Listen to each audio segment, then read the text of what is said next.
ನಕಲಿ ಫೇಸ್ಬುಕ್ ಖಾತೆಗಳನ್ನು ಮಾಡಿಕೊಂಡು ಸುಳ್ಳು ಸುದ್ದಿಗಳನ್ನು ಹರಡುವವರಿಗೆ ನಾನು ಯಾವತ್ತೂ ಹೆದರುವುದಿಲ್ಲ. ನನಗೆ ಭಯವಿರುವುದು ಕ್ಷೇತ್ರದ ಜನರು, ದೇವರು ಮತ್ತು ಗುರುಗಳ ಬಗ್ಗೆ ಮಾತ್ರ ಎಂದು ಜಿಲ್ಲಾ ಉಸ್ತುವಾರಿ ಸಚಿವ ಮಂಕಾಳ ವೈದ್ಯ ಹೇಳಿದರು.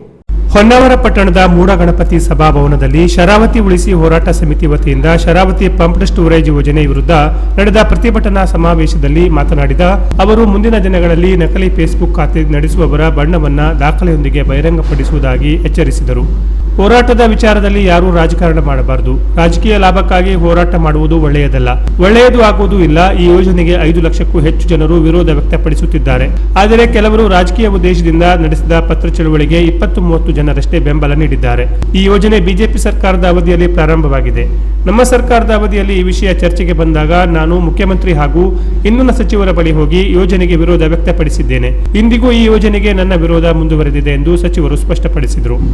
ಬೇರೆಯವರ ಬಗ್ಗೆ ಮಾತನಾಡುವಾಗ ಯೋಚನೆ ಮಾಡಿ ಮಾತನಾಡಬೇಕು. ಇಂದು ಒಂದು ಊರು, ನಾಳೆ ಮತ್ತೊಂದು ಊರು ಅಲೆದಾಡಿಕೊಂಡು ಇರೋದು ಯಾವುದೇ ಲೆಕ್ಕಕ್ಕೂ ಬರುವುದಿಲ್ಲ.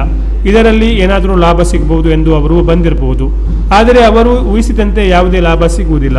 ಸಭೆಯ ಅಂತ್ಯದಲ್ಲಿ ಸಚಿವರು ನೇರವಾಗಿ ಮಾಸ್ತಪ್ಪ ನಾಯ್ಕ ಅವರ ಹೆಸರನ್ನು ಉಲ್ಲೇಖಿಸಿ ತಮ್ಮ ಅಸಮಾಧಾನ ವ್ಯಕ್ತಪಡಿಸಿದರು. ಸಚಿವರ ಈ ಹೇಳಿಕೆ ಕೇಳಿದ ಸಭೆಯಲ್ಲಿ ಇದ್ದ ಕೆಲವರು ನಕಲಿ ಫೇಸ್ಬುಕ್ ಖಾತೆಗಳ ಮೂಲಕ ಸುಳ್ಳು ಸುದ್ದಿಗಳನ್ನು ಹರಡುವವರು ಮಾಸ್ತಪ್ಪ ನಾಯ್ಕರೇ ಇರಬಹುದೆಂದು ಪರಸ್ಪರ ಚರ್ಚಿಸಿಕೊಳ್ಳುತ್ತಿರುವುದು ಕೇಳಿಬಂತು. ನಮ್ಮ ಪರವಾಗಿ ಮಾತಾಡಿದ್ದಾರೆ. ಈ ಶರಾವತಿ ಪಂಪ್ ಸ್ಟೋರೇಜ್ ವಿರುದ್ಧ ಮಾತಾಡಿದ್ದಾರೆ. ಅವ್ರ ಬಗ್ಗೆ ಏನು ಹೇಳಲಿಕ್ಕೆ ಹೋಗೋದಿಲ್ಲ. ಆದರೆ ವಿಷಯ ತಿಳ್ಕೊಳ್ತಿದ್ದೇವೆ, ಸಾಮಾನ್ಯ ಜನರಿದ್ದೇವೆ. ಕೆಲವರು ಅಲ್ಲಿ ಇಲ್ಲಿ ಏನು ಇವತ್ತೊಂದು ನಾಳೆ ಮತ್ತೊಂದು ಏನೇನೋ ಹೇಳ್ಕೊಂಡು ಮಾಡ್ಕೊಂಡು ಇದರಲ್ಲಿ ಅವ್ರ ಲೆಕ್ಕಕ್ಕೂ ಬರೋದಿಲ್ಲ. ಬಂದಿದ್ದು ಇಲ್ಲ ನನಗೆ ಗೊತ್ತಿದೆ. ಹೆಚ್ಚು ಕಡಿಮೆ 5 ಲಕ್ಷ ಜನ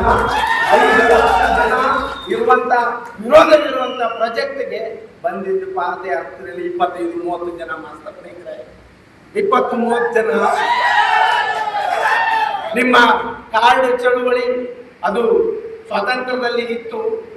ಈಗ ಎಲ್ಲ ಯಾವ ರೀತಿ ಆಗಿದೆ ಅಂದ್ರೆ ಎಲ್ಲರಿಗೂ ಗೊತ್ತಿದೆ. ಮಾಸ್ತಪ್ಪ ನಾಯ್ಕರೇ ರಾಜಕಾರಣ ಮಾಡಿ, ಯೋಗ್ಯತೆ ಮಾಡಿ, ಸಮರ್ಥರಾಗಿ ಮಾಡಿ, ಯೋಗ್ಯತೆ ಬೇರೆಯವರಿಗೆ ಗೊತ್ತಾಗೋದು ಮಾಡ್ಕೊಳ್ಬೇಡಿ. ಒಳ್ಳೇದಲ್ಲ. ಎಷ್ಟು ಜನ ಇದ್ದಾರೆ, ಎಲ್ಲ ಅಧಿಕಾರವನ್ನ ಅನುಭವಿಸಿದವರು ಎಲ್ಲರೂ ಇದ್ದಾರೆ, ಮಂತ್ರಿಗಳಿದ್ದಾರೆ, ಎಲ್ಲರೂ ಇದ್ದಾರೆ. ಈ ಪಂಪ್ ಸ್ಟೋರೇಜ್ಗೆ ಆವತ್ತಿನಿಂದ ವಿರೋಧ ಮಾಡ್ಕೊಂತ ಬಂತು. ನಾವು ಯಾವಾಗಲೂ ಆರಂಭಿಕ ಮತ ಅಂತ ಹೇಳಿ ಅವರು ಹೆಸರು ನಾವು ಯೋಚನೆ ಮಾಡ್ತೀವಿ. ವಿಕ್ರಮ್ ನಾಯ್ಕ ಅವತ್ತಿಂದ ಒಂದಿನ ಹೇಳಿದೆ ನಾನು, ಪಂಪ್ ಸ್ಟೋರೇಜ್ ನೀರು ತಗೊಂಡು ಹೋಗೋದಲ್ಲ, ಇದು ದೊಡ್ಡ ಮುಂದಿನ ದಿನದಲ್ಲಿ ದೊಡ್ಡ ಅನಾಹುತ ಆಗುವಂಥದ್ದು ಅಂದ್ರೆ ನಾವಿಬ್ಬರು ಚರ್ಚೆ ಮಾಡ್ತೀವಿ. ಅವರು ಯಾವ ದಿನ ಬಜೆಟಲ್ಲಿ ಬಂದಿದೆ ಮಾರುತಿನಿಂದಲೇ ಶುರು ಮಾಡ್ರು. ಅವ್ರಿಗೆ ಒಂದು ಸಂಘ ಕಟ್ಕೊಂಡು ನಮ್ಮ ಗೌಂಡ್ರು ಇವೆಲ್ಲ ಸೇರ್ಕೊಂಡು ಹೋಗಿ ಸಂಘ ಕಟ್ಕೊಂಡು ಹೋರಾಟಕ್ಕೆ ಇಳಿದ್ರು. ಆವತ್ತಿನಿಂದಲೂ ಅವರು ಒಬ್ಬರೇ, ಅದು ಬಿಟ್ಟು ಒಬ್ಬರೇ ಒಬ್ಬರು ಇಲ್ಲ. ಇನ್ನು 2-4 ವರ್ಷ ಆದ ಎಲೆಕ್ಷನ್ಗೆ ರಾಜಕಾರಣ ಮಾಡುವ. ನಾನು ರೆಡಿ ಇದ್ದೀನಿ, ಇನ್ನು ಸ್ವಲ್ಪ ರೆಡಿ ಆಗಿ ಮಾಸ್ತಪ್ಪ ನಾಯ್ಕರೇ. ನಾವು ಇದ್ದೇವೆ. ಯಾವುದೋ ಫೇಸ್ಬುಕ್, ವಾಟ್ಸಪ್ ಫೇಕ್ ಅಕೌಂಟ್ ಯಾರ್ಯಾರಿಗೂ ಮಾಡ್ಕೊಟ್ಕೊಂಡು ಯಾರ್ಯಾರ್ದೋ ವಿಷಯ ಹರಿಬಿಡೋದು ಬಿಡಿ. ಅಧಿಕೃತವಾಗಿ ಸಿಕ್ಕಿದ್ದಾರೆ ನಮ್ಮ ಹತ್ರ. ಬೇಕಾದ್ರೆ ನಾಳೆ ಬಿಡುಗಡೆ ಮಾಡ್ತೀನಿ. ಯಾರ್ದೋ ವಿಷಯ, ಯಾರ್ದೋ ಇದು ವಾಟ್ಸಪ್ ಫೇಸ್ಬುಕ್ ಅಲ್ಲಿ ಬಂದ್ರು ಅಂದ ತಕ್ಷಣ ನೀವು ದೊಡ್ಡ ಜನ ಆಗೋದಿಲ್ಲ. ನಿಮ್ ಯೋಗ್ಯತೆ ಏನೋ ನನಗೆ ಗೊತ್ತಾಗ್ತದೆ. ಅದು ಬಿಟ್ಟು ಬೇರೆ ಏನೂ ಆಗೋದಿಲ್ಲ. ಏನು ಬೊಮ್ಮಾಯಿ ಸರ್ಕಾರ ಇರುವಾಗ ಏನು ಅಸ್ತಿತ್ವಕ್ಕೆ ಬಂದಿದ್ದನ್ನ ಈಗ ಸಾಲು ತಿಂದಿದೆ. ಆದರೂ ನಾವು ಈ ಯೋಜನೆಗೆ ವಿರೋಧ ಮಾಡ್ತೀವಿ. ಯಾವುದೇ ಏನು ಭಯ ಇಲ್ಲ, ಯಾರಿಗೂ ಭಯ ಇಲ್ಲ. ನನಗೆ ಭಯ ಇರೋದು ಗುರುಗಳು, ದೇವರು, ಕ್ಷೇತ್ರ ಜನರು.